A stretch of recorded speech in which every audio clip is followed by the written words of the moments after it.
si tu, Alors, tu vois, je vais la chose qui te permet de ne pas être fatigué, si tu l'enlèves, effectivement, tu vois, j'arrive pas à comprendre. Je vais prendre un exemple très parlant. Autre. Tu es amoureux d'une personne. Cette personne-là, tu romps avec. Elle te quitte ou tu la quittes ou ça s'arrête. Tu déprimes. Est-ce que tu étais vraiment amoureux de cette personne ou est-ce que tu étais dopé au sentiment amoureux?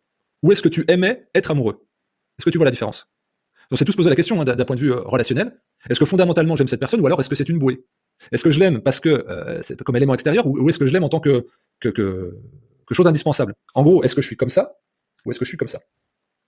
Et donc c'est pour ça que c'est l'intention. Et c'est là où il y a un questionnement très intime de la personne avec elle-même et ensuite la restitution avec le praticien. Parce que l'élément qui peut te dire c'est l'élément transcendant, soit c'est un élément transcendant, soit c'est un élément de compensation. Mais la plupart du temps, on agit avec des distractions, des éléments qu'on va rencontrer dans notre vie qui vont nous permettre de nous maintenir. Mais c'est pas quelque chose qui nous anime profondément. L'existence, c'est un chemin évolutif, et tu vas tourner autour de plusieurs axes dans ta vie pour continuer d'évoluer. Et donc c'est ce que j'appelle l'itinéraire bis, c'est que tu peux te sentir bien, mais avec des éléments de compensation. Mais t'es pas dans la transcendance. Lui, il était dopé à la dopamine. Et il était dopé à avoir un sentiment d'existence rempli parce qu'il performait, donc il avait un statut social qui avait évolué, mais sa crise profonde, elle était toujours là parce qu'il n'avait pas travaillé sur lui. Et lui, je sentais que le sport est arrivé dans ma vie, c'est vertueux, je peux me mettre là-dedans, mais je marche à côté de moi-même.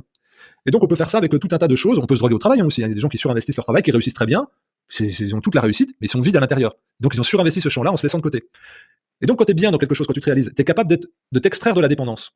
Et que quand tu enlèves l'élément pivot, tu vas juste être au neutre, tu vas peut-être pas être irradiant, tu vas peut-être pas être transcendé, tu vas être neutre.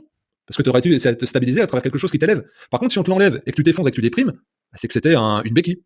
Une visée, mais encore une fois, quand on va voir un praticien qui a une dimension d'aller chérir l'ensemble de sa constitution, donc physiologique, psychologique, émotionnelle et aussi spirituelle, eh bien on est obligé de regarder où sont les angles morts quelque part. Et donc c'est pour ça que on pourrait se dire, bah oui, mais tu lui enlèves son élément de transcendance. Non, je pense que c'est un élément de compensation.